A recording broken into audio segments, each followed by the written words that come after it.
Charlie, I have followed your work since my initial fascination with the potential of parapsychology and ESP from the 1960s. And I've thought about the fact that we'll be talking now. We haven't talked in 13 years, but now that we are, and I began to reflect on my own interest in parapsychology and ESP over the years, which, I have to admit, waned.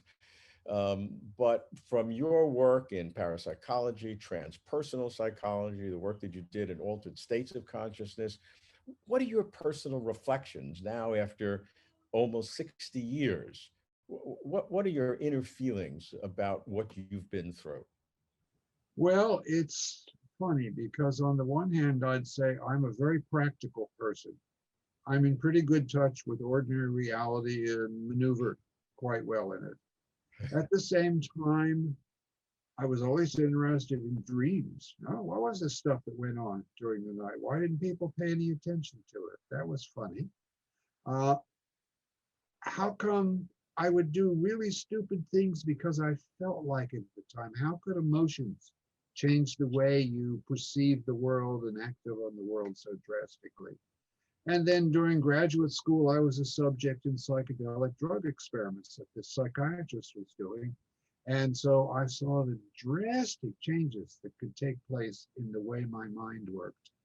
And it made me realize that, yeah, here in ordinary reality, where as far as I know I am right now, things operate in a certain kind of way, but they can change drastically. Like William James put it, the right stimulus comes along and you can see everything in a totally different sort of way. Some of those ways may be illusions, but Lord knows we have enough illusions in our ordinary state also. Some of them may be deep insights into some aspect of reality.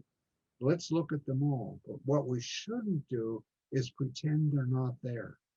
To pretend that we're just rational and then be very puzzled when we're not rational. Um, to think that we can teach people to be scientists without teaching them to be creative, it's just a matter of measuring it. I'm not answering your question in a way because it's given me a bigger and bigger picture of what the possibilities are, even though I live in a relatively well-bounded, practical side of it. Yeah, you look pretty Yeah. normal. Yeah, On the surface, you can fool anybody. I haven't had a haircut in 6 months because of the COVID virus. Okay, that's being practical. Do you have any regrets? Do you have any regrets over the years, scientifically speaking, or looking at the field? No, I, not really. I mean, I've lived a very interesting life in some ways. There have been times I think I've been treated very badly because of my research interests, and maybe I could have done more if that hadn't been the case. But hey, things were what they were, and what good would feeling bad about it do? Mm. If we were going to reschedule ourselves, not another 13 years, but let's just say another 50 years from today, and we sat down, your hair was a little longer, my hair maybe a little bit whiter, 50 years from today, and we look back, what would you hypothesize now would be our conversation 50 years from today about these areas of parapsychology and DSP? I don't think we'd be talking about whether there were parapsychological phenomena.